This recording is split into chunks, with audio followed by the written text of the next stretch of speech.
Picture this: the most advanced diplomatic corps in the galaxy, armed with protocols refined over 12,000 years of peaceful first contact, lands on a small blue planet. 6 hours later, they're broadcasting a single desperate word across the cosmos. That word: run. What could possibly make beings who had successfully negotiated peace treaties with sentient gas clouds, aggressive crystalline entities, and a particularly moody black hole flee in absolute terror from a species that still uses fossil fuels? The answer lies in the most catastrophic case of cultural misunderstanding in galactic history. Ambassador Quinturius Flibblethwaite of the Galactic Confederacy for Peaceful Coexistence considered himself something of an expert on primitive civilizations.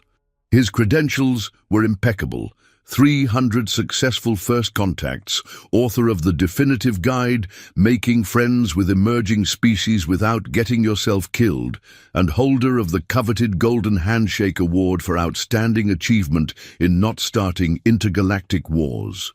Standing in the pristine briefing chamber of the diplomatic vessel Reasonable Discussion, Quinturius addressed his carefully selected team with the confidence of someone who had never encountered a species that treated nuclear weapons as fireworks and extreme weather as entertainment.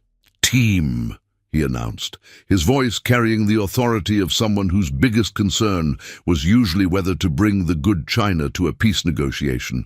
"Our mission to Earth represents everything the Confederacy stands for: peaceful contact, mutual understanding, and absolutely no unnecessary complications." His second-in-command, cultural analyst Brixonia Whipplesnap, consulted her datapad with the efficiency of someone who had reduced the complexity of entire civilizations to neat, manageable categories.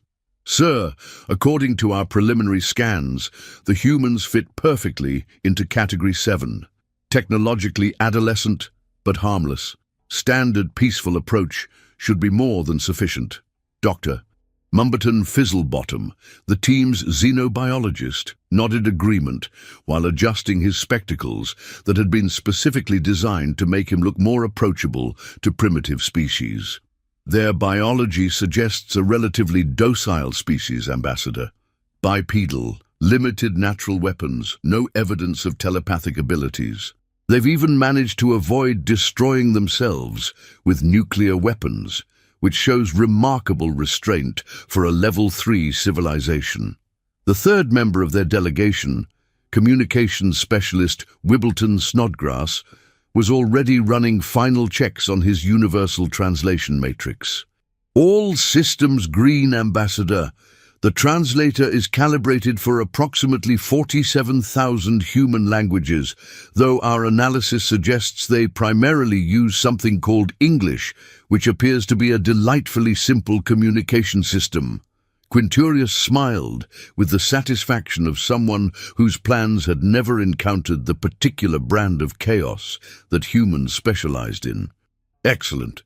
Remember, team, the humans have specifically been observed engaging in activities they call sports, which appear to be ritualized non-violent competitions. This suggests a species that has successfully channeled aggressive impulses into harmless recreational activities." What none of them knew was that their careful analysis had been conducted during what humans called the Olympics, leading them to conclude that Earth's inhabitants were a peaceful species who occasionally gathered to run around in circles for no particular reason except mutual entertainment. The plan was elegantly simple: land in an open area during one of these sports gatherings, make peaceful contact using established protocols, exchange gifts and cultural information, then return to the Confederacy with another successful first contact report. The humans would be invited to join the galactic community as junior members, probably specializing in whatever their version of basket weaving turned out to be. "Sir," Brixonia announced as Earth grew larger in their viewports, "I'm detecting a large gathering of humans in what appears to be an ideal landing zone. Flat terrain, organized crowds, and what looks like some sort of welcoming committee already assembled." Dr. Fizzlebottom peered through his specially designed peaceful species observation telescope. Fascinating. They appear to be wearing coordinated colors and making rhythmic vocalizations. This suggests a highly organized, welcoming ritual. Perfect, Quinturius declared, spreading his forearms in a gesture that his species used to indicate supreme confidence. Set us down right in the middle of their gathering. Let's show these humans what proper galactic diplomacy looks like.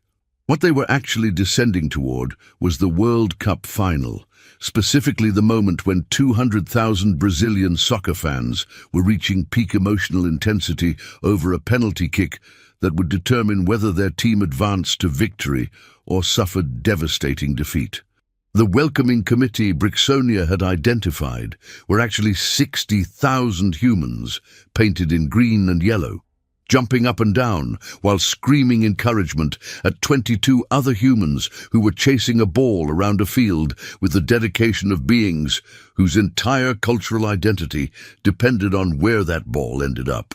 As the diplomatic vessel Reasonable Discussion descended toward the center of the pitch, with its landing lights blinking in what the crew believed was a universal signal for, "Hello, we come in peace," the 200,000 humans in the stadium paused their screaming just long enough to notice that something very large and very shiny was interrupting their football match. The silence lasted exactly 2.7 seconds. Then all hell broke loose. What Quinturius had failed to consider was that humans who are emotionally invested in sporting events do not typically respond to unexpected interruptions with calm, rational analysis. They respond with the kind of primal enthusiasm usually reserved for natural disasters and surprise birthday parties. "Holy shit!" screamed someone in the crowd, though the universal translator interpreted this as sacred excrement, which confused Dr. Fizzlebottom considerably. "Are those aliens?" shouted another voice, which the translator rendered as questioning whether those entities possessed non-terrestrial origins, leading Wibbleton to conclude that humans had remarkably sophisticated philosophical inquiry methods. "Get the cameras!" bellowed a third voice, translated as acquire the image-capturing devices, which suggested to the delegation that humans had some sort of formal documentation protocol for first contact situations. Within seconds, 200,000 humans had forgotten entirely about the football match and were instead focused with laser-like intensity on the shiny spacecraft that had just landed in the middle of their entertainment venue. Phone cameras appeared with the speed and coordination of a military operation, creating a field of tiny lights that blinked like stars. Quinturius, watching through the ship's external cameras, was pleased with the reception. "Excellent. They're following proper first contact protocols. Look how they're all focusing their attention on us and activating what appear to be recording devices. Very civilized." "Sir," Brixonia said, consulting her cultural analysis charts, "their vocalizations are increasing in volume and intensity. This must be their traditional greeting ceremony."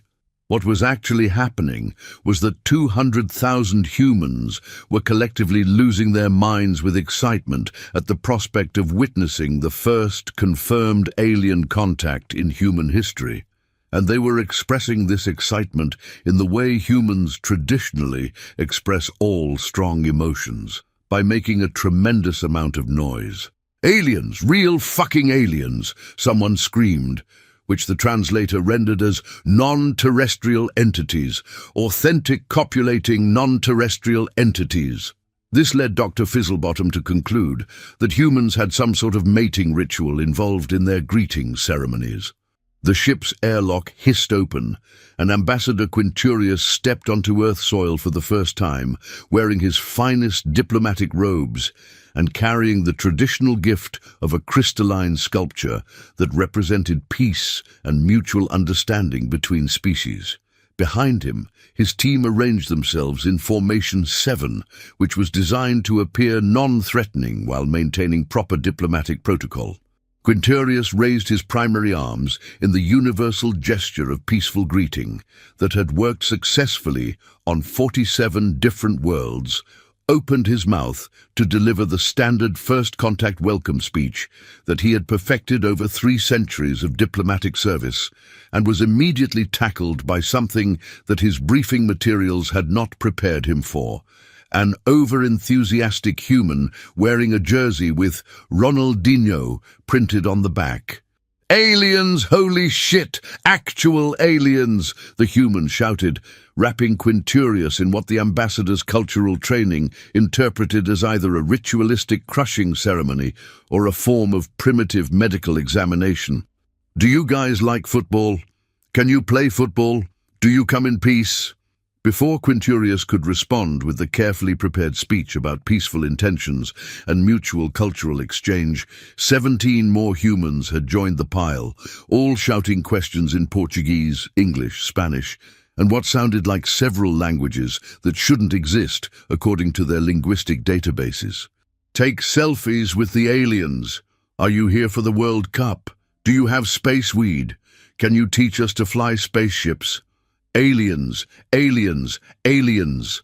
Dr. Fizzlebottom, watching this interaction through his peaceful species telescope, turned to Brixonia with the expression of someone whose worldview was undergoing rapid and uncomfortable revision.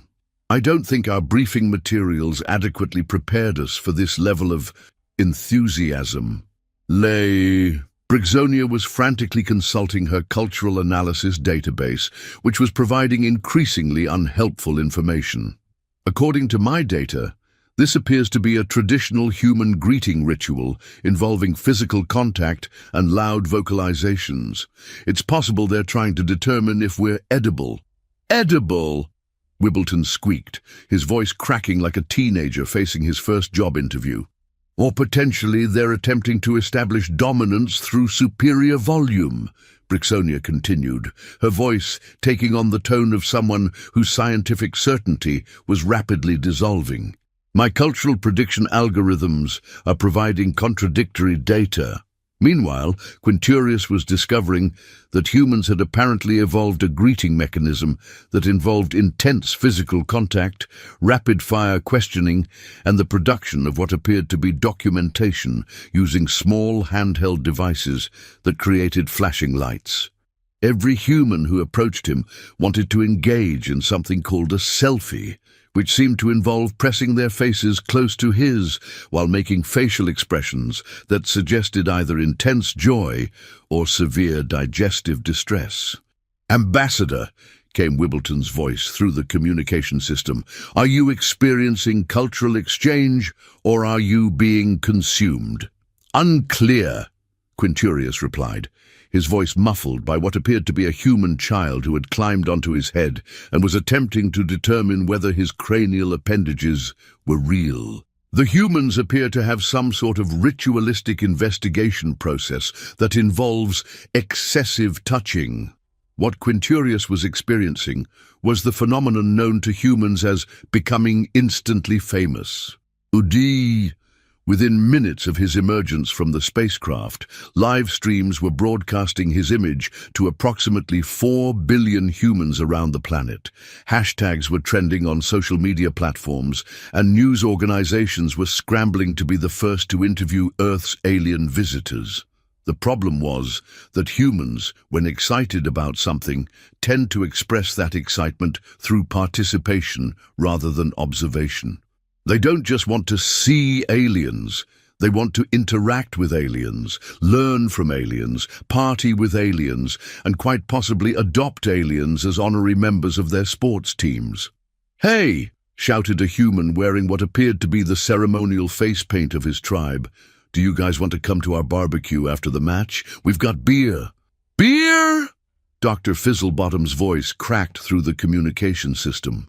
"Ambassador, they're offering you some sort of ceremonial beverage. This could be a crucial diplomatic opportunity."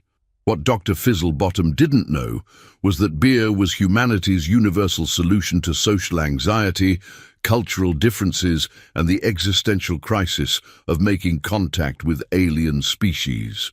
Humans had spent thousands of years perfecting the art of bonding with strangers over fermented beverages, and they saw no reason why this approach wouldn't work with beings from other planets. "We've got linguiça!" shouted another human, holding up what appeared to be a cylindrical protein product. "You guys eat meat, right? Do you have meat in space?" Quinturius, who had been briefed on the possibility that primitive species might offer food as a gesture of friendship, nodded gratefully. "Yes, we would be honored to participate in your traditional nutritional sharing ceremony." What he didn't realize was that he had just agreed to attend a Brazilian barbecue, which was less a meal and more a cultural immersion experience that typically lasted several hours and involved consumption of beverages strong enough to power small spacecraft. "Excellent!" shouted the linguiça-wielding human. "Carlos, get the truck! We're taking the aliens to Tio Miguel's place."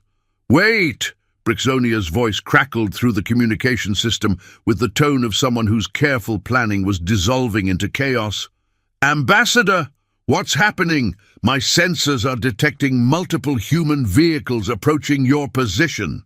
What was approaching was a convoy of pickup trucks, motorcycles, and at least one vehicle that appeared to be powered by hopes and prayers, all filled with humans who had decided that the best way to welcome alien visitors was to immediately integrate them into Brazilian society through the traditional method of feeding them until they couldn't move, and then teaching them to play football. "Come on!" shouted Carlos, waving enthusiastically from the driver's seat of a truck that was painted in colors that violated several galactic treaties on optical safety. "We'll show you how humans really live. Bring your friends." And this was how Ambassador Quinturius Flibblethwaite, 300-year veteran of galactic diplomacy, found himself being enthusiastically kidnapped by a group of Brazilian football fans who were absolutely convinced that the best way to establish peaceful relations with extraterrestrial visitors was to immediately subject them to what they cheerfully called the full Earth experience. Dr. Fizzlebottom, Brixonia, and Wibbleton, watching their ambassador disappear into a convoy of vehicles that appeared to be held together by enthusiasm and decorative flags, realized that their carefully prepared first contact protocols had not included procedures for what to do when the primitive species enthusiastically adopted your diplomatic team. Should we follow them?" Wibbleton asked, his voice carrying the tone of someone who was beginning to suspect that his career in peaceful diplomacy was about to take an unexpected turn. "I suppose we have no choice," Brixonia replied, gathering her cultural analysis equipment with the grim determination of someone preparing to document the impossible. "After all, we can't abandon the ambassador." Brushul.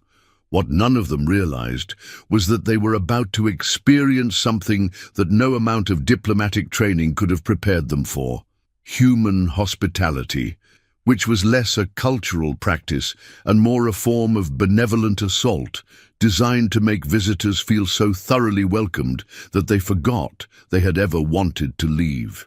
As their shuttle lifted off to follow the convoy of vehicles carrying their ambassador toward what humans called a good time, Dr. Fizzlebottom made a note in his observation log that would later be studied by xenosociologists as evidence of prescient scientific intuition. Humans appear to have weaponized friendliness. Recommend extreme caution. The convoy of vehicles carrying Ambassador Quinturius toward what his captors enthusiastically described as the time of his life wound through the streets of São Paulo with the organized chaos that characterizes all human celebrations. Horns honked in rhythmic patterns that seemed to follow musical principles unknown to galactic science. Passengers hung out of windows waving flags and shouting encouragement, and at least 3 vehicles appeared to be held together entirely by optimism and electrical tape.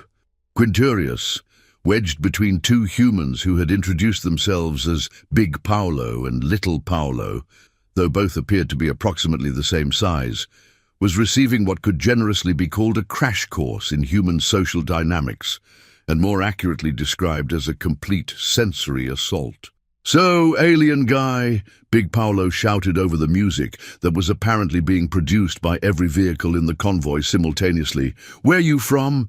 Mars? Jupiter? That place with the rings?" "I represent the Galactic Confederacy for Peaceful Coexistence," Quinturius replied, sticking to his diplomatic training despite the fact that his current situation bore no resemblance to any scenario covered in the manual. "We come from the Andromeda sector, approximately—" "Andromeda!" Little Paolo interrupted with the enthusiasm of someone who had just won a cosmic lottery. "That's the one with all the stars, right? Carlos!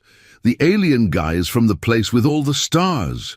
"Everywhere has all the stars," Carlos yelled back from the driver's seat, narrowly avoiding a collision with a bus painted in colors that suggested its owner had never met a hue he didn't want to use simultaneously. "That's what makes it space." This exchange exemplified the fundamental communication barrier that was about to cause the greatest diplomatic crisis in galactic history. Humans approached the universe with enthusiastic approximation rather than precise understanding, and they assumed that everyone else operated the same way.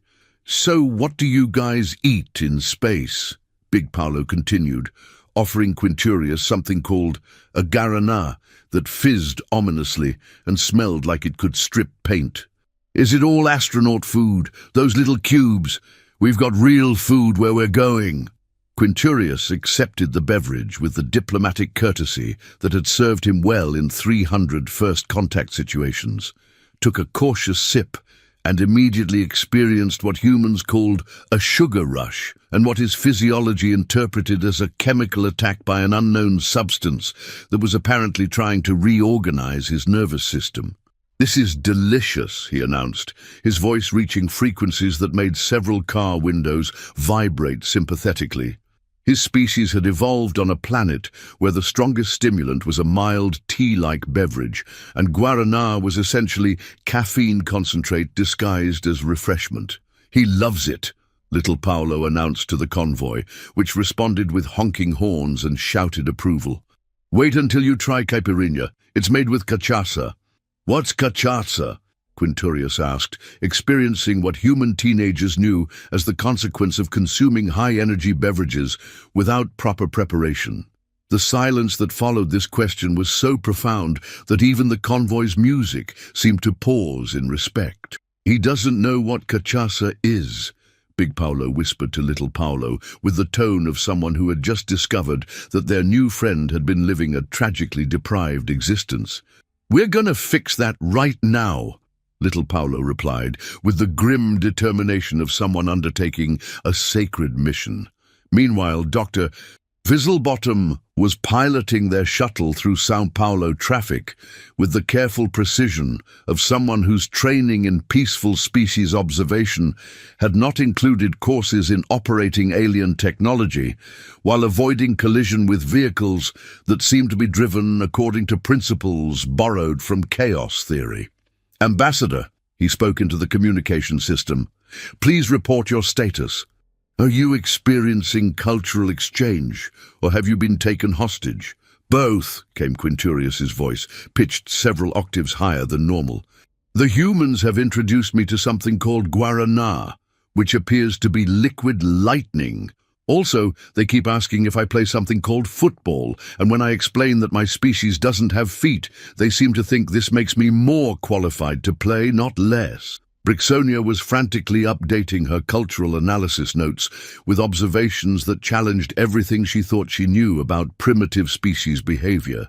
"Sir, the humans appear to treat first contact as a social opportunity rather than a formal diplomatic procedure. This is unprecedented in our database." "How unprecedented?" Dr. Fizzlebottom asked, though he suspected he already knew the answer. "Sir, we have protocols for species that worship us as gods, species that try to eat us, species that attempt to communicate through interpretive dance, and species that exist only on Tuesdays. We do not have protocols for species that immediately try to make us part of their social group." Through the shuttle's observation cameras, they could see their ambassador being carried along by a tide of human enthusiasm that showed no signs of diminishing. The convoy had stopped at what appeared to be a residential area where humans were emerging from buildings carrying folding chairs, musical instruments, and what looked suspiciously like the components of a complete outdoor kitchen. "Tito Miguel's place," Big Paulo announced, as they pulled up to a house that appeared to have been designed by someone who believed that if a little decoration was good, then a lot of decoration was obviously better. "Best barbecue in São Paulo! Miguel, we brought an alien!" What emerged from the house was a human male who appeared to have been constructed specifically for the purpose of cooking meat over open flames. He wore an apron that declared "Churrasco Champion" in letters large enough to be visible from orbit, and he carried a collection of metal implements that looked like they could double as medieval weapons. "An alien!" Miguel bellowed with the enthusiasm of someone whose greatest wish had just been fulfilled. "Excellent. I was wondering who I was going to test my new marinade on. Welcome to Earth, alien friend. You eat meat." Before Quinturius could explain that his species subsisted primarily on photosynthesis and mineral supplements, Miguel had thrown one massive arm around his shoulders and was leading him toward what appeared to be an outdoor cooking facility that could have provided meals for a small army. "This is my pride and joy," Miguel announced, gesturing toward a barbecue setup that looked like it had been engineered for industrial food production. "Imported charcoal, custom-built grill, secret family marinade recipe passed down for 4 generations. You're gonna love this." What Quinturius was about to experience was something that existed nowhere else in the galaxy: Brazilian barbecue hospitality, which was less a meal and more a cultural immersion program designed to convince visitors that they should never leave. "Miguel," Little Paulo called out, "the alien guy doesn't know what cachaça is." Miguel stopped dead in his tracks, turned slowly to stare at Quinturius with the expression of someone who had just learned that their new friend had never experienced one of life's fundamental pleasures, and immediately began shouting instructions to various family members who were apparently standing by for exactly this sort of emergency. "Rosa, bring the good glasses. João, get the 20-year-old bottle. We're gonna educate our space friend properly." Within minutes, Quinturius found himself seated at a table that had appeared with the efficiency of a military operation, surrounded by humans who were apparently competing to see who could make him feel more welcome. The table was rapidly filling with food, beverages, and what appeared to be musical instruments. "This is cachaça," Miguel announced with ceremonial solemnity, pouring a clear liquid into a glass and presenting it to Quinturius like a sacred offering. "This is the soul of Brazil, made from sugarcane, aged in wood, blessed by angels." Quinturius accepted the glass with diplomatic courtesy, raised it in what he hoped was an appropriate gesture, and took a sip of what humans had somehow managed to convince themselves was appropriate for recreational consumption. The result was immediate and catastrophic. Cachaça, as any human could have explained, was essentially concentrated Brazilian sunshine that had been processed through sugarcane and aged until it reached optimal strength for removing paint, starting fires, and creating instant friendships between complete strangers. For a being whose species considered fermented fruit juice to be dangerously strong, cachaça was roughly equivalent to drinking liquid chaos. "Magnificent!" Quinturius announced, his voice now operating at frequencies that made dogs in neighboring districts start barking. "This beverage appears to be reorganizing my entire neural network. Is this how humans achieve enlightenment?" The gathered humans exchanged glances that suggested they had just witnessed their alien visitor discover something wonderful and possibly dangerous. "He's never had alcohol before," Rosa whispered to Miguel with the tone of someone making a significant scientific observation. "We're gonna have to be careful," Miguel replied thoughtfully. "Don't want to break our first alien friend." But it was already too late. Quinturius was experiencing what humans called getting tipsy, and what his physiology interpreted as a fundamental alteration in the way reality operated. Combined with the guaraná he had consumed earlier, The cachaça was creating a chemical reaction that was making everything seem not just possible, but inevitable. "My friends," he announced, standing up with the dramatic flair of someone making an important declaration. "I must inform my crew about this remarkable discovery. They need to experience human hospitality." Before anyone could point out that calling one's crew to inform them about alcohol consumption might not represent optimal diplomatic procedure, Quinturius had activated his communication device and was broadcasting directly to the shuttle where Dr. Fizzlebottom, Brixonia and Wibbleton were still trying to make sense of their situation. "Attention crew!" Quinturius's voice crackled through their communication system with the enthusiasm of someone making a cosmic announcement. "You must join me immediately. The humans have developed beverages that alter the fabric of reality. Also, someone named Miguel is preparing to demonstrate something called churrasco, which appears to involve the controlled combustion of animal proteins." Dr. Fizzlebottom exchanged glances with his colleagues that contained entire conversations about professional responsibility, scientific curiosity, and the growing suspicion that their mission was becoming less about documentation and more about survival. "Sir," Brixonia said carefully, "you sound different. Are you experiencing some sort of human-induced medical emergency?" "Medical emergency?" Quinturius laughed, with the kind of abandon that suggested he had discovered something that made the entire universe more amusing. "This is not a medical emergency. This is a diplomatic breakthrough. The humans have invited us to participate in their cultural bonding rituals. You must come immediately and experience cachaça. It's educational." What Dr. Fizzlebottom didn't know was that humans had spent thousands of years perfecting the art of making friends with strangers through the shared consumption of beverages that impaired judgment while increasing social bonding. It was humanity's most successful diplomatic strategy, and they had never met a species it didn't work on. "I think," Wibbleton said quietly, "our ambassador might have been compromised by human friendship tactics. Should we mount a rescue operation?" Dr. Fizzlebottom asked, though he wasn't entirely sure what rescuing their ambassador from excessive hospitality would involve. "Rescue operation." Quinturius's voice returned through the communication system. "There will be no rescue operation. You will join me for what Miguel calls a proper meal, and Rosa calls cultural education. Big Paulo is teaching me something called football skills, and little Paulo is explaining human mating rituals. This is anthropological gold." Brixonia was making notes in her observation log with the frantic energy of someone trying to document a phenomenon that defied all her training. "Sir, I'm recording everything for later analysis, but I should point out that the ambassador's behavior patterns have shifted significantly since first contact. He's displaying increased vocal enthusiasm, reduced concern for protocol, and what appears to be voluntary participation in activities that should terrify a properly trained diplomat." "That settles it," Dr. Fizzlebottom announced with the grim determination of someone accepting an inevitable fate. "We're going down there. If our ambassador has been compromised by human cultural practices, we need to observe the process for scientific documentation."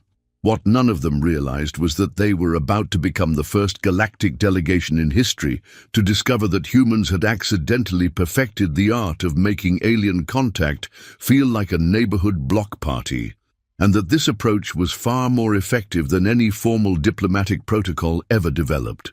As their shuttle descended toward Miguel's backyard, where the sounds of laughter, music, and sizzling meat were creating what humans called good vibes, and what the Galactic Diplomatic Corps would later classify as weaponized hospitality, Dr. Fizzlebottom made one final entry in his observation log.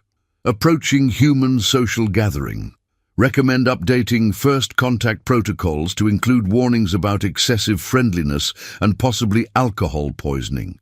Reid, the landing of the shuttle in Miguel's backyard, was greeted with the kind of enthusiastic applause usually reserved for conquering heroes returning from successful campaigns.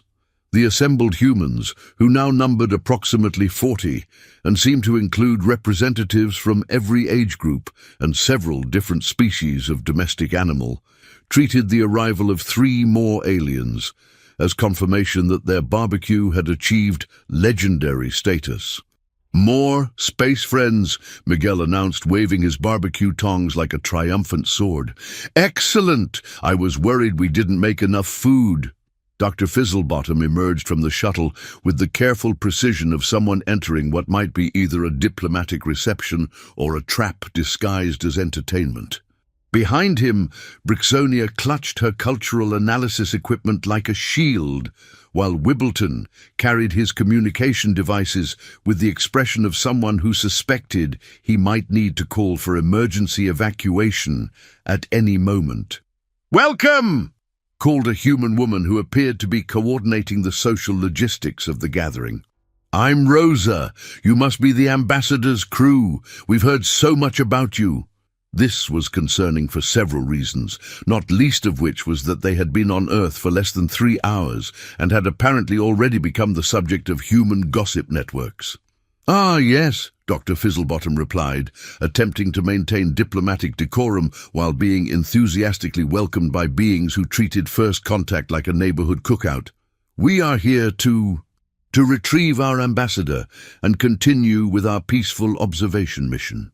"Retrieve," came Quinturius's voice from somewhere in the crowd, pitched at frequencies that suggested significant alterations in his brain chemistry. "My dear colleagues, you cannot retrieve me from educational experiences. Come, you must meet everyone. This is Big Paulo, Little Paulo, Miguel the barbecue master, Rosa the social coordinator, and approximately 37 other humans whose names I am still learning." Dr. Fizzlebottom followed the sound of his ambassador's voice and discovered Quinturius seated at the head of a table that had somehow expanded to accommodate what appeared to be the entire neighborhood. He was wearing what humans called a party hat, holding a glass of something that glowed faintly in the evening light, and appeared to be engaged in animated conversation with a small human child who was explaining something using elaborate hand gestures. "Ambassador, Doctor," Fizzlebottom said carefully, "are you experiencing some sort of neurological compromise?" "Neurological compromise?" Quinturius laughed with the abandon of someone who had discovered that reality was far more entertaining than he had previously realized. "My dear Fizzlebottom, I'm experiencing what humans call having a good time. Little Maria here has been explaining the theoretical principles behind something called capoeira, which appears to be a form of combat disguised as dancing, or possibly dancing disguised as combat." Little Maria, who couldn't have been more than 8 years old, nodded seriously and demonstrated a move that involved spinning upside down while somehow remaining in constant motion. "It's both," she announced with the confidence of someone stating obvious facts. "Want me to teach you? Aliens probably have good balance." Before Dr. Fizzlebottom could explain that their species had evolved for careful, measured movement rather than acrobatic displays, Brixonia was being approached by a teenager, carrying what appeared to be a musical instrument that had been constructed from materials found in someone's garage. "Hey, alien lady," the teenager said with the casual confidence that humans used when addressing beings from other planets. "Want to learn to play berimbau? It's easier than it looks, and it makes really cool sounds." Brixonia stared at the instrument, with the expression of someone whose cultural analysis training had not included courses in hands-on musical education. I am here to observe your cultural practices, not to participate in them." "Same thing," the teenager replied with logic that was simultaneously irrefutable and completely insane. "You can't really understand something unless you try it. Here, hold this."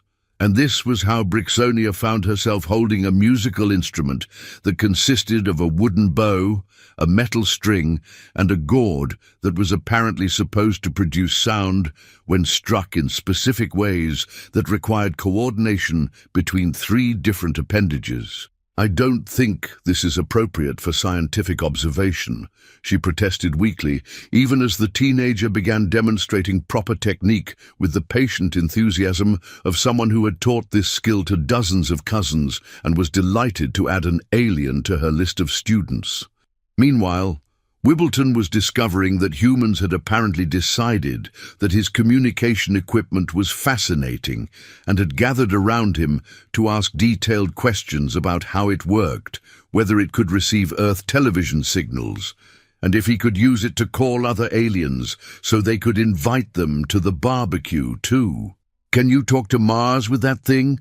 asked a human male who introduced himself as João and appeared to be Miguel's brother, or possibly cousin, or potentially just a neighbor who had been automatically included in the gathering because humans seemed to operate on the principle that more people always made everything better. "Well, technically, the communication range extends across several galactic sectors," Wibbleton replied, falling into the trap of treating human curiosity as genuine scientific interest, rather than the beginning of what would later be classified as collaborative technological enthusiasm. "Several galactic sectors." Joan's eyes lit up with the kind of excitement usually reserved for children discovering that the ice cream truck had arrived. "So you could call aliens on other planets right now?" "I suppose so, but we have specific protocols for—" "Guys!" João shouted to the assembled crowd. "The alien communication guy can call other aliens. We could have a cosmic barbecue." The response to this announcement was immediate and overwhelming. 40 humans began talking simultaneously about the logistics of inviting extraterrestrial visitors to Miguel's backyard, the food preparation requirements for unknown alien dietary needs, and whether they had enough chairs for interdimensional guests. Dr. Fizzlebottom watched his crew being enthusiastically absorbed into human social dynamics, with the growing realization that their carefully planned observation mission had somehow transformed into a cultural immersion program that none of them had requested or prepared for. "Ambassador," he said, approaching Quinturius with the desperate tone of someone making a final attempt at professional responsibility, "perhaps we should return to the ship and file our preliminary report with the Confederacy." "Report?" Quinturius looked up from his conversation with little Maria, who was now teaching him to clap in rhythm with music that seemed to be produced by every human at the gathering simultaneously. "Fizzlebottom, my old friend, how can we file a report when we're still learning? Rosa is about to demonstrate something called samba. Miguel has promised to explain the philosophical principles behind meat preparation, and Big Paulo is organizing what he calls a proper football match, where apparently we will play against the humans using rules that he is still explaining. We don't know how to play football." "Exactly," Quinturius announced, with the logic of someone whose judgment had been significantly enhanced by Brazilian hospitality. "That's what makes it educational. The humans have offered to teach us. This is unprecedented cultural exchange."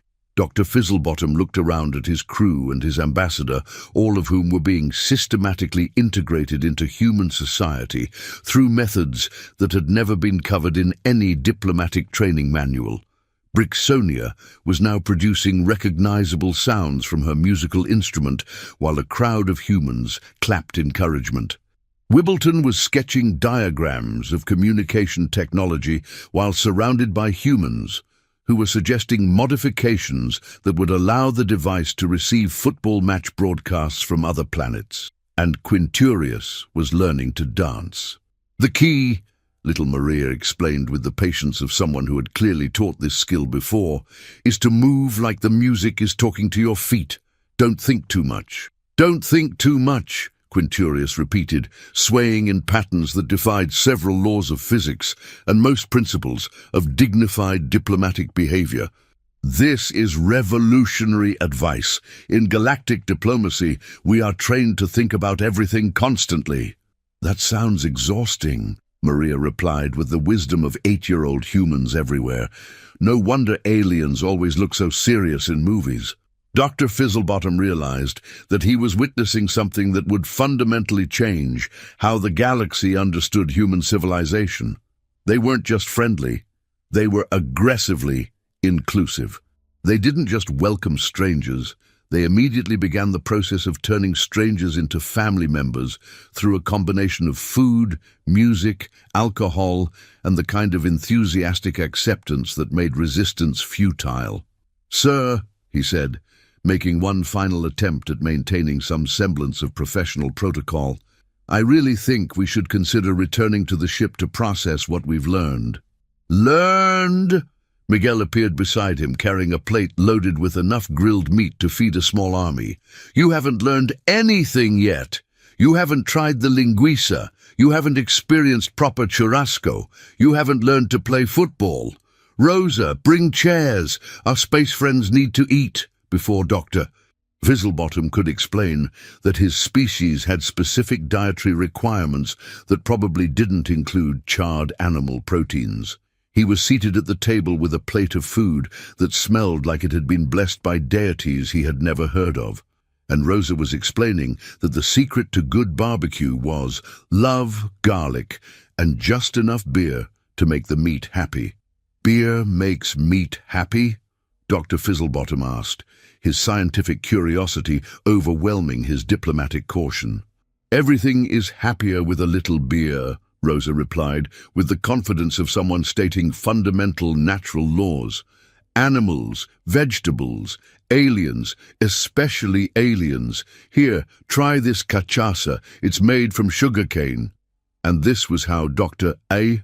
Fizzlebottom, 300-year veteran of peaceful species observation, found himself consuming fermented plant matter while discussing the theoretical principles of meat preparation with humans who treated cooking as both art form and religious experience. "The marinade," Miguel explained while demonstrating proper grilling technique, "has to penetrate the meat completely. Time, patience, and proper seasoning. Same principles apply to making friends. You can't rush these things." Dr. Fizzlebottom, whose brain was beginning to process cachaça in ways that his physiology had not evolved to handle, found this comparison surprisingly profound. "You're suggesting that social bonding follows similar principles to food preparation?" "Exactly," Miguel beamed with the satisfaction of someone whose wisdom had been properly recognized. "Low heat, good ingredients, plenty of time. That's how you make anything good. Food, friends, family." Meanwhile, Brixonia was experiencing what humans called getting into the groove with her berimbau lessons. The teenager who had appointed herself as instructor was delighted to discover that aliens had excellent rhythm and apparently natural musical ability. "You're really good at this," the teenager announced. "Have you played music before?" "I have extensive training in cultural documentation," Brixonia replied, concentrating on coordinating her movements in ways that produced sounds rather than noise. "But I've never participated in music creation." "Same thing," the teenager replied with typical human logic. "Music is cultural documentation. You're just doing it with sounds instead of words." This observation stopped Brixonia's cultural analysis brain in its tracks. The idea that music was a form of documentation had never occurred to her, but suddenly she realized that every song these humans were playing was telling stories about their experiences, their emotions, and their understanding of the world. "You're documenting your culture through recreational sound production," she said slowly, the cachaça combining with this realization to create what humans would recognize as a light bulb moment. "Right! And now you're part of it. You're making music about what it's like to be an alien learning berimbau at Miguel's barbecue. That's cultural documentation in real time." The implications of this were staggering. Instead of observing human culture from the outside, they were accidentally creating culture with humans through participation. This was beyond unprecedented. It was a completely new category of first contact that would require entirely new classification systems. Wibbleton, meanwhile, was discovering that humans were not only interested in his communication technology, they had suggestions for improvement that demonstrated an understanding of theoretical principles that their civilization shouldn't have developed yet. "So, if you can talk to other planets," Juan was saying while sketching modifications on a napkin, "why don't you set up relay stations so you can talk to multiple places at once, like a cosmic conference call?" "The energy requirements would be enormous," Wibbleton protested, though he was already calculating whether Juan's suggestions were theoretically possible. "Solar panels," suggested another human who had joined the conversation. "Or wind power, or those little hamster wheels, but with bigger hamsters." "You want to power interstellar communication with hamsters?" Wibbleton asked, his voice carrying the tone of someone whose understanding of engineering was being fundamentally challenged. "Why not?" the human replied, with the cheerful confidence of someone who had never met a problem that couldn't be solved with sufficient creativity and possibly some duct tape. "Everything needs power, hamsters need exercise, boom, problem solved." The terrifying thing was that Wibbleton could see how this might actually work. Not with hamsters, obviously, but the principle of using biological motion to generate power for communication systems was theoretically sound, just completely insane. "You're suggesting biomechanical power generation for communication networks," he said slowly, making notes that would later be studied by galactic engineers as either breakthrough innovations or evidence of alien madness. "Sure! Plus, hamsters are cute. Who doesn't want cute power sources?" As the evening progressed, Dr. Fizzlebottom realized that what they were experiencing wasn't just cultural exchange, it was cultural fusion. The humans weren't trying to change them or convert them to human ways of thinking. They were simply including them in human ways of being, which turned out to be far more dangerous to established worldviews than any formal diplomatic process. "Sir," he said to Quinturius, who was now wearing a soccer jersey and had somehow learned to keep a football in the air using appendages that weren't designed for ball-based sports, "I'm beginning to think we need to file an emergency report with the Confederacy." "Emergency report!" Quinturius paused in his football practice, the ball bouncing off his head in a way that delighted the assembled children. "What emergency? We're conducting the most successful cultural exchange in galactic history." "That's exactly the emergency," Dr. Fizzlebottom replied, his voice rising to frequencies that suggested professional panic. "Ambassador, in 3 hours, we've consumed alien beverages, learned alien music, participated in alien sports, and I'm pretty sure Wibbleton is designing power systems based on small mammal exercise equipment. This is not standard diplomatic procedure." "Standard diplomatic procedure is boring," Quinturius replied, with the enhanced enthusiasm that comes from combining cachaça with the joy of successful ball juggling. "These humans have developed social integration techniques that are more effective than anything in our diplomatic manual. We should be taking notes." "I am taking notes," Brixonia called out from her position in what appeared to be an impromptu musical ensemble. "But my notes are starting to sound like songs," and this was the moment when Dr. Fizzlebottom realized that they had crossed a line from observation into participation, from documentation into creation, from diplomatic contact into something that the galaxy had never seen before, genuine interspecies friendship that developed through shared experience rather than formal protocol. It was also the moment when he realized that they needed help. "Excuse me," he said to Rosa, who seemed to be the social coordinator for the gathering. "Would it be possible to use our communication equipment to contact our ship?" "Of course," Rosa replied, with the helpful enthusiasm that humans applied to all requests. "Do you need privacy? We can set up a communication area. Juan, help our space friend set up a phone booth in the house." "A phone booth? Private place to make calls. Every space friend needs privacy for space business." As Dr. Fizzlebottom was escorted toward what humans called indoor space. For privacy purposes, he tried to formulate how he was going to explain their situation to the ship's crew who had remained behind to monitor their mission. How do you explain to fellow diplomats that your carefully planned first contact mission had been hijacked by excessive friendliness? How do you report that your ambassador was learning to play football, your cultural analyst was creating music, your communications specialist was designing hamster-powered devices, and you were about to call for backup because humans were being too nice? The communication connection crackled to life, and the voice of Lieutenant Snibbleforth came through from the ship's communication center. Dr. Fizzlebottom, please report mission status. We've been monitoring unusual energy readings from your location. Are you under attack?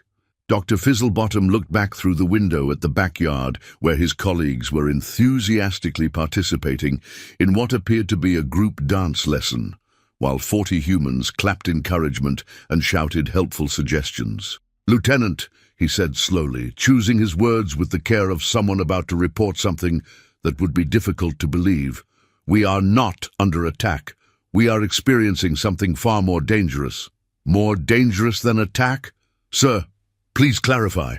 We are experiencing aggressive hospitality from a species that has weaponized friendliness. Lieutenant, I need you to contact the Confederacy immediately and inform them that our first contact protocols are completely inadequate for dealing with beings who treat alien visitors like welcome family members. The silence that followed this transmission was so profound that Dr. Fizzlebottom wondered if the communication system had malfunctioned. Sir, came Lieutenant Snibbleforth's voice, carefully modulated to sound professionally neutral. Could you repeat that?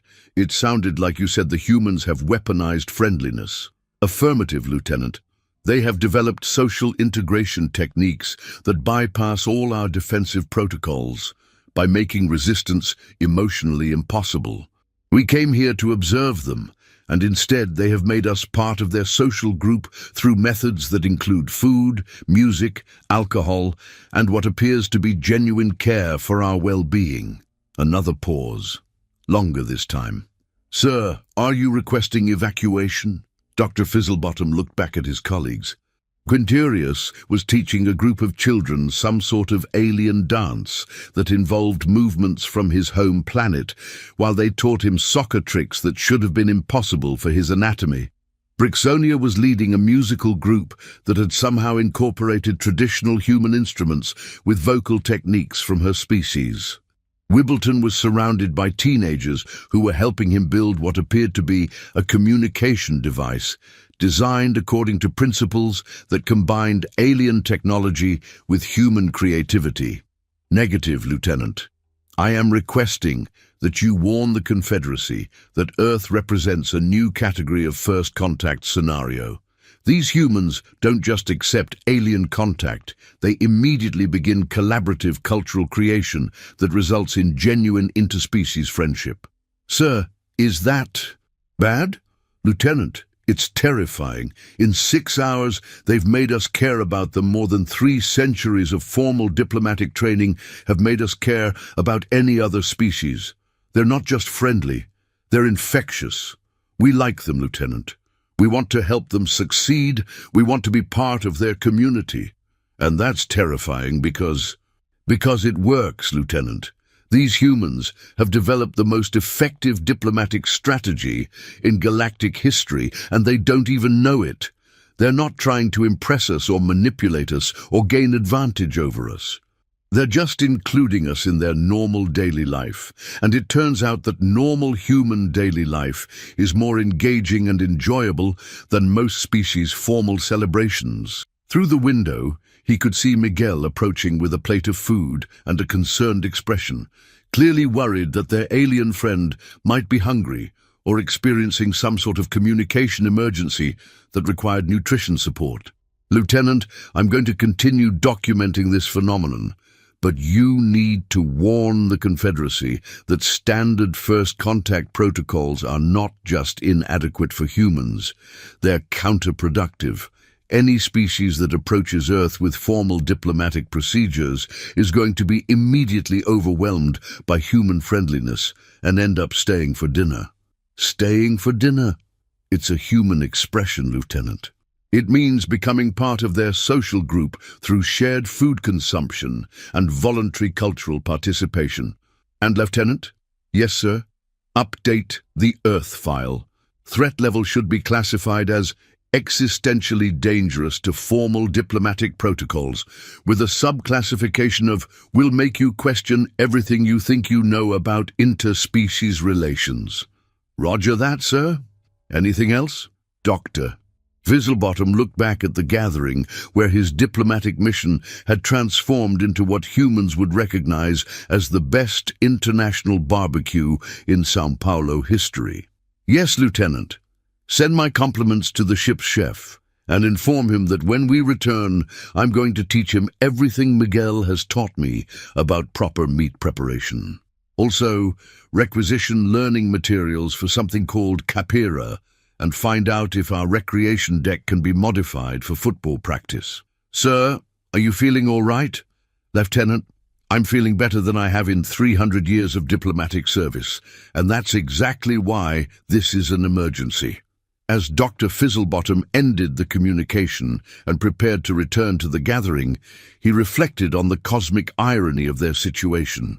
They had come to Earth expecting to find a primitive species in need of guidance. Instead, they had found a species that had accidentally perfected the art of making friends with aliens through methods so effective that resistance was not just futile, it was emotionally impossible. Miguel appeared in the doorway with a concerned expression and a plate of food that smelled like it could solve most of the galaxy's diplomatic problems through sheer olfactory appeal. Everything okay, space friend? You looked worried. Here, try this picanha. It fixes everything. Dr. Fizzlebottom accepted the plate and realized that Miguel was right. Whatever problems existed in the universe, they seemed less important when you were surrounded by humans who treated your well-being as their personal responsibility. Miguel, he said, I need to ask you something important. Sure. What's on your mind? How do humans always know exactly what people need to feel better? Miguel considered this question with the seriousness it deserved, then smiled with the kind of warmth that could melt diplomatic barriers across multiple star systems. Easy, space friend. We just pay attention and care. Someone looks worried, you give them food and ask what's wrong. Someone looks lonely, you include them in the group. Someone looks lost, you help them find where they belong. It's not complicated. Dr. Fizzlebottom stared at this human, who had just casually described the most sophisticated diplomatic strategy ever developed as if it were common sense, and realized that Earth's greatest danger to galactic civilization wasn't their technology or their military capabilities. It was their complete inability to understand that most species considered kindness to be a strategic weakness rather than a fundamental life principle. Miguel, he said slowly, I think you just explained why my entire diplomatic career has been unnecessarily difficult. How so? For 300 years, I've been trying to establish peaceful relations with other species using formal protocols and careful procedures. You've just told me that the secret is to feed them and ask if they're okay. Well, yeah, food and caring. Works every time. Want to go back to the party? Rosa's about to start teaching everyone to samba, and your ambassador friend is asking if we have music from other planets. As they walked back toward the gathering, Dr. Fizzlebottom made a mental note that would later become the foundation for an entirely new approach to galactic diplomacy. Humans have developed kindness into a technology more advanced than our most sophisticated spacecraft, and they deploy it automatically on anyone who enters their social space. But the party was entering what humans called full swing, which appeared to mean that all normal social barriers had dissolved and been replaced with collaborative music, competitive food appreciation, and the kind of group dancing that occurred when beings from different planets discovered they could create rhythm together, despite having completely different numbers of limbs. Lieutenant Snibbleforth stood in the communication center of the diplomatic vessel Reasonable Discussion, staring at the transmission equipment with the expression of someone who had just received news that challenged fundamental assumptions about how the universe was supposed to work. "Chief Communications Officer Blurbleton," he called to his supervisor, "I need you to verify something that sounds too bizarre to be accurate." Blurbleton, who had spent 40 years managing interstellar communications and thought he had heard every possible variation of first contact gone wrong, looked up from his routine maintenance with mild curiosity. "What's the situation, Lieutenant?" "Sir, Doctor, Fizzlebottom is reporting that the Earth mission has encountered what he describes as weaponized friendliness, and that our diplomatic team is experiencing aggressive hospitality that has compromised their ability to maintain professional detachment." Blurbleton's expression suggested he was processing information that his brain was having difficulty categorizing. "Come again?" "The humans are apparently being so nice to our diplomatic team that they can't maintain objective scientific observation. Dr. Fizzlebottom specifically requested that we warn the Confederacy about infectious human kindness and update Earth's threat classification to include danger to formal diplomatic protocols." The silence that followed this report was filled with the gentle humming of ship systems and the sound of Blurbleton's worldview undergoing rapid recalibration. "Lieutenant," Blurbleton said carefully, "are you telling me that our diplomatic team is in distress because the primitive species is being too friendly to them?" "That appears to be the situation, sir. Dr. Fizzlebottom also mentioned something about learning meat preparation techniques and requested recreational modifications to our ship's facilities for something called football practice." Yes, Blurbleton stared at the communication logs with the expression of someone whose career in interstellar communications had not prepared him for reports involving barbecue techniques and recreational sports equipment modifications. "Lieutenant, establish a priority channel to Confederacy headquarters. Mark the transmission as unprecedented first contact situation requiring immediate classification review." "Yes, sir. Should I include Dr. Fizzlebottom's request for capoeira learning materials?" "Include everything, Lieutenant. If we're about to file the first report in galactic history about aliens being defeated by excessive hospitality, I want it to be complete." The priority transmission reached Confederacy headquarters at the precise moment when Director Plinksworth was enjoying his daily meditation period, which involved floating in a sensory deprivation chamber while contemplating the orderly efficiency of galactic bureaucracy.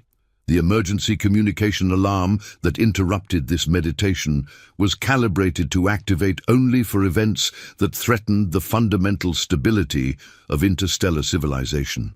"Director Plinksworth," came the voice of his assistant through the chamber's communication system, "we have an urgent transmission from the Earth First Contact mission. Classification: unprecedented situation requiring immediate review." Director Plinksworth emerged from his meditation chamber with the deliberate calm of someone whose job involved managing crises that could affect billions of beings across multiple star systems. In his experience, unprecedented situations usually involved either unexpected military aggression or the discovery that someone had been using the wrong forms for interdimensional customs declarations. "Play the transmission," he instructed, settling into his command chair with the confidence of someone who had resolved approximately 4,000 unprecedented situations during his tenure as director. The transmission that followed challenged every assumption he had ever made about the nature of first contact protocols, diplomatic procedures, and the behavior of primitive species. "Confederacy headquarters. This is Chief Communications Officer Blurbleton aboard the diplomatic vessel Reasonable Discussion. I am transmitting an emergency report from our Earth contact team that requires immediate classification review and possible protocol revision."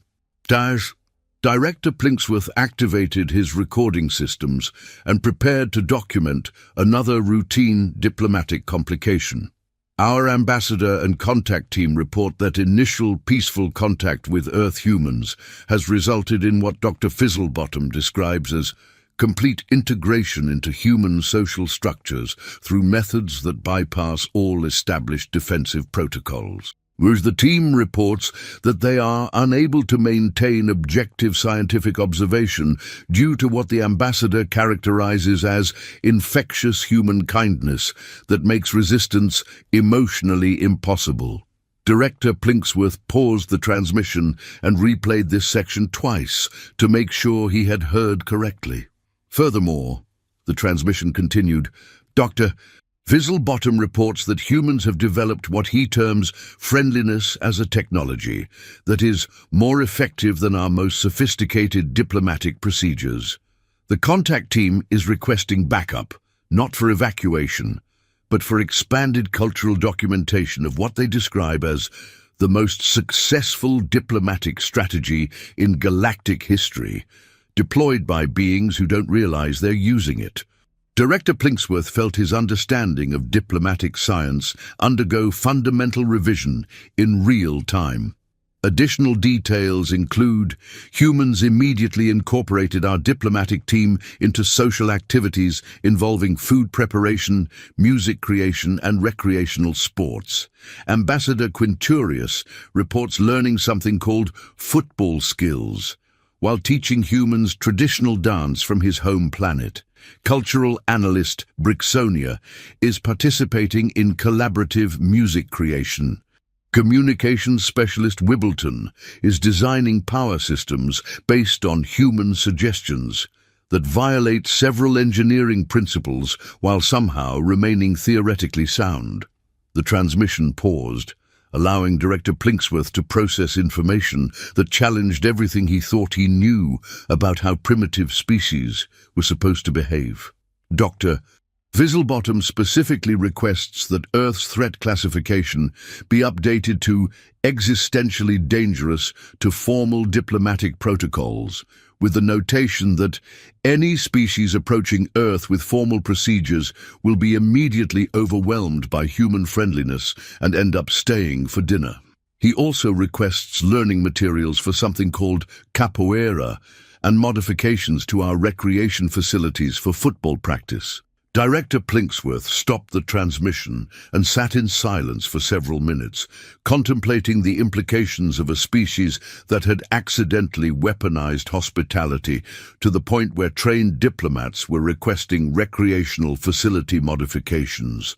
Assistant, he called through his communication system, convene an emergency session of the First Contact Protocol Review Board. Mark it as Crisis Classification Unknown Species Behavior Category. Yes, Director. What should I list as the nature of the crisis? Director Plinksworth considered how to summarize a situation that had never occurred in galactic history. List it as primitive species demonstrate superior diplomatic capabilities through unintentional deployment of advanced kindness technology. Sir, could you repeat that? It sounded like you said, I know how it sounded, Assistant. Just file it exactly as I stated. And add a note that we need to develop new classification systems for species that are simultaneously primitive and more advanced than us in ways we didn't know were possible. The emergency session of the First Contact Protocol Review Board convened in the Confederacy's primary conference facility, a chamber designed to accommodate representatives from species whose idea of proper meeting protocol ranged from floating in gas-filled spheres to participating through quantum entanglement while remaining physically located in other dimensions. Board Chairperson Wibbleton Twinklebottom called the session to order with the gravity appropriate for deliberating issues that could affect the future of galactic civilization. Fellow board members, Chairperson Twinklebottom announced, we are here to review what may be the most unusual first contact report in Confederacy history. The situation involves a species that appears to have developed diplomatic capabilities that exceed our own, while remaining unaware that they possess these capabilities. Board member Flimberton of the Academic Consortium raised an appendage for recognition. Chairperson, could you clarify what you mean by diplomatic capabilities that exceed our own? Our protocols have been refined over 12,000 years of successful interspecies contact. Board Member Flimberton, the Earth Contact Team reports that humans achieve complete diplomatic integration of our team in approximately 6 hours, using methods that our protocols classify as impossible. They accomplish this through what Dr. Fizzlebottom describes as treating alien visitors like welcome family members who happen to arrive at dinner time. Board Member Zorbleton of the Military Advisory Council leaned forward with interest. Are we discussing a new form of psychological warfare? That's what makes this situation unprecedented, Chairperson Twinklebottom replied, consulting the transmitted reports. The humans don't appear to be using these techniques strategically. According to our contact team, they apply the same approach to all visitors, regardless of species, threat level, or formal diplomatic status. It appears to be their default social behavior. Board Member Klepticus of the Economic Development Authority was frantically calculating implications. Chairperson, if these humans possess superior diplomatic technology, we need to understand whether it represents a competitive threat to Confederacy trade relationships. Board Member Klepticus, Dr. Fizzlebottom reports that the humans aren't trying to gain competitive advantage. They're apparently trying to make sure everyone has enough to eat and feels included in social activities. Their diplomatic strategy appears to be based on the principle that someone looks lonely, you include them in the group. The silence that followed this statement was filled with the sound of galactic political theory being fundamentally re-evaluated. Are you suggesting, Board Member Flimberton asked slowly, that humans have developed advanced diplomatic capabilities based on caring about people? That appears to be correct. Furthermore, Dr. Fizzlebottom reports that these techniques are so effective that our trained diplomats can't maintain professional detachment. They've begun to genuinely care about human well-being and want to contribute to human society. Board Member Zorbleton was making rapid calculations on his tactical assessment device. This represents a potential security threat of unprecedented magnitude. If humans can convert our diplomatic personnel into emotional allies in 6 hours, they could theoretically compromise any formal contact mission. Exactly, Chairperson Twinklebottom agreed. Which brings us to the question, how do we classify a species that presents an existential threat to our diplomatic protocols through being too nice to visitors? The board members exchanged glances that suggested they were all thinking the same thought. Their extensive training in managing galactic civilization had not prepared them for dealing with beings who treated kindness as a fundamental technology. I propose, Board Member Flimberton said carefully, that we establish a new classification category, species whose social technology exceeds their technological development level. Seconded, agreed Board Member Klepticus, but we also need practical guidelines for future contact. We can't send diplomatic teams to Earth if they're going to be converted into enthusiastic participants in human social activities. Actually, came a new voice from the Chamber's communication system. You might want to consider the opposite approach. The board turned toward the communication panel as Dr. Fizzlebottom's voice continued the transmission from Earth. Dr. Fizzlebottom, Chairperson Twinklebottom announced, you're addressing the First Contact Protocol Review Board. Please provide your assessment of the situation. Honorable board members, Dr. Fizzlebottom's voice carried the tone of someone who had experienced revelations that challenged fundamental assumptions about how intelligent beings should interact with each other. I believe we've been approaching interspecies diplomacy incorrectly for the entire history of galactic civilization. Elaborate, Chairperson Twinklebottom instructed.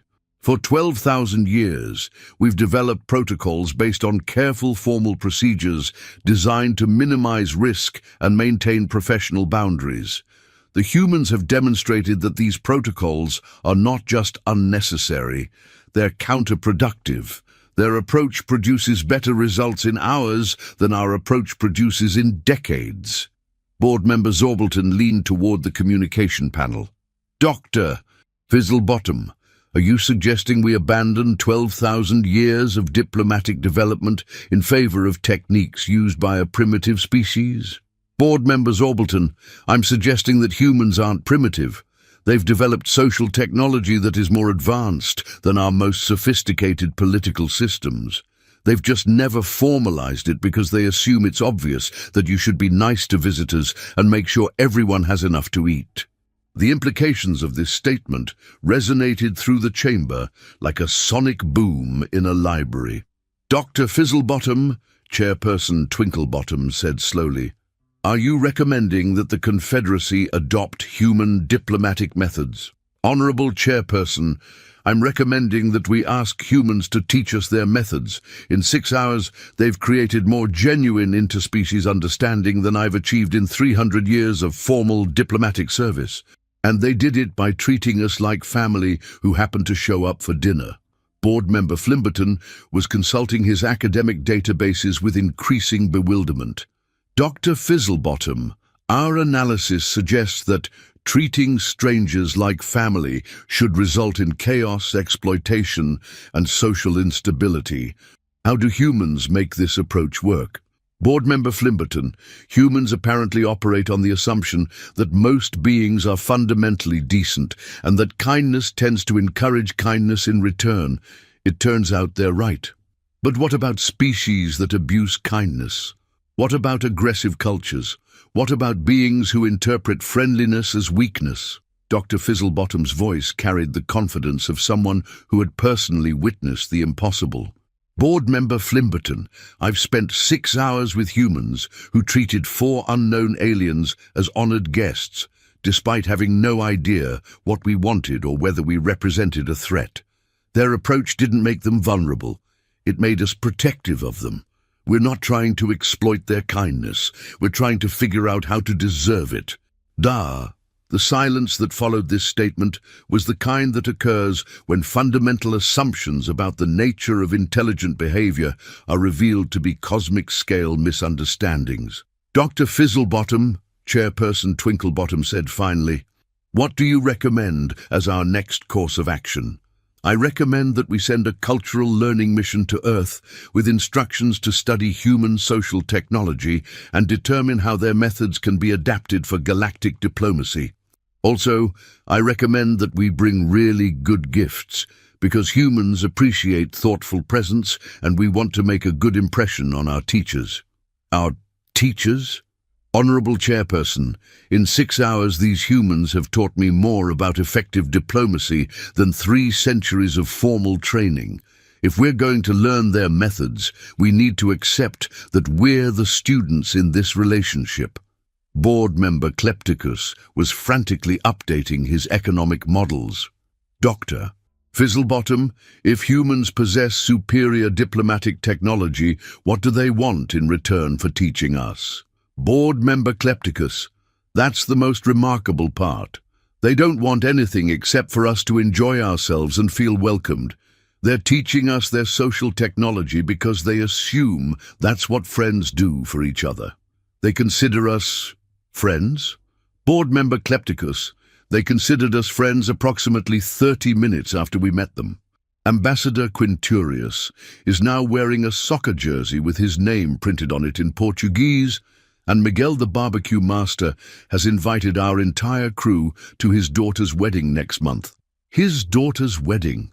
Apparently, humans share their most important celebrations with people they care about, and they've decided they care about us. I've been invited to serve as what they call a groomsman, which seems to be a position of honor in their marriage ceremonies.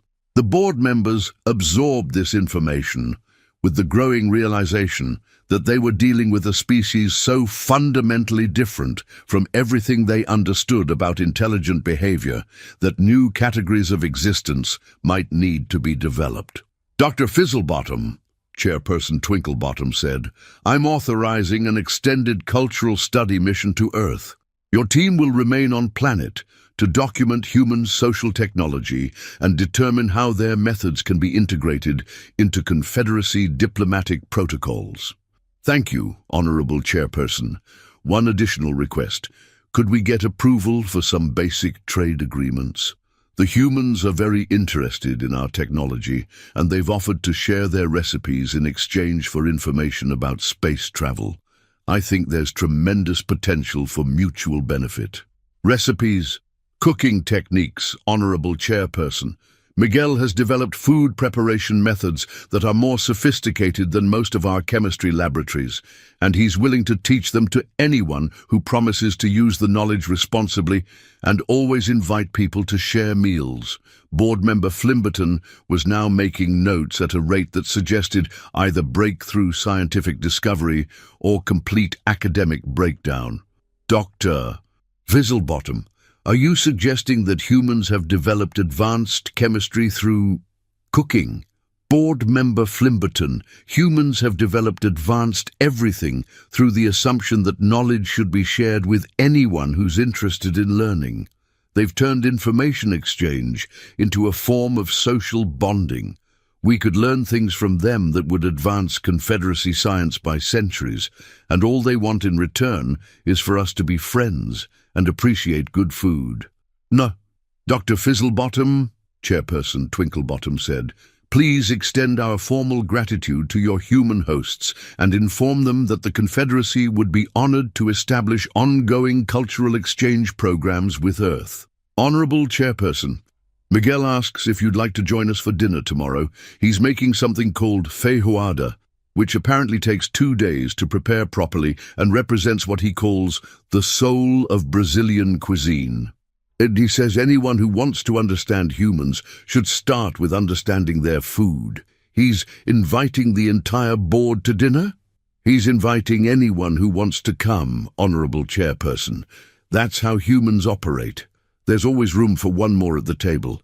As the emergency session of the First Contact Protocol Review Board concluded with the unprecedented decision to send formal delegates to a barbecue on an alien planet, Director Plinksworth made a note in his personal log that would later be quoted in diplomatic academies across the galaxy. Today, we discovered that the most advanced diplomatic technology in the universe consists of making sure everyone has enough to eat and feels welcome at the table. This revelation will require fundamental revision of everything we think we know about